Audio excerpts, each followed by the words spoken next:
আসসালামু আলাইকুম দর্শক, আশা করি আপনারা ভালো আছেন। আলহামদুলিল্লাহ আমিও ভালো আছি। এই যে আমার বাগানের সবজি আজকে তুলে নিয়ে আসলাম নতুন করে, মাশাল্লাহ।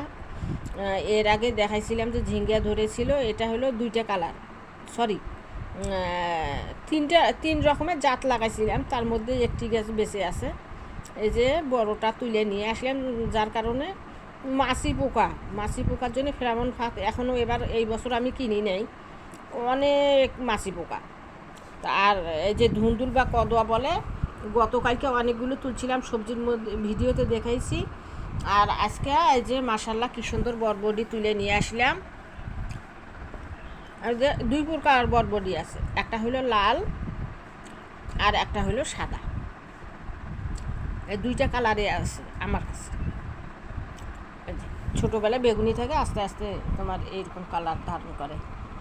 এই যে আমি বাগান থেকে সংগ্রহ করে নিয়ে আসলাম। এই যে এটাও লাল, যে বেশ কয়েকটা ধরছে। আমার বাসায় লোক সংখ্যা অল্প, আমার এইটুকু যথেষ্ট। আচ্ছা, মাশাল্লাহ। ভাবলাম যে দর্শকদেরকেও দেখিয়ে দিই।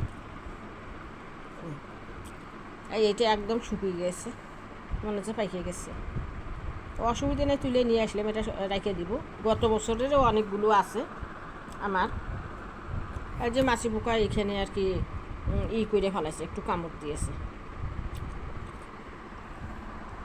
মাশাল্লাহ, আমার চ্যানেলটা যেখান থেকে দেখেন না কেন লাইক কমেন্ট সাবস্ক্রাইব করে দিবেন, আমি যাতে আপনাদের সামনে নতুন নতুন ভিডিও নিয়ে আসতে পারি। এখনও আমি শাকসবজি লাগাইতে পারিনি, পরবর্তী ভিডিওতে আমি দেখিয়ে দিব। আমার জায়গাটা নিচু, তো ওখানে মাটিগুলো এখনও ভিজায় রয়েছে। আর শুনতেছি যে বৃষ্টি হবে নাকি। সার তৈরি করে রেখেছি, কিন্তু আমি সেটা প্রয়োগ করতে পারতেছি না।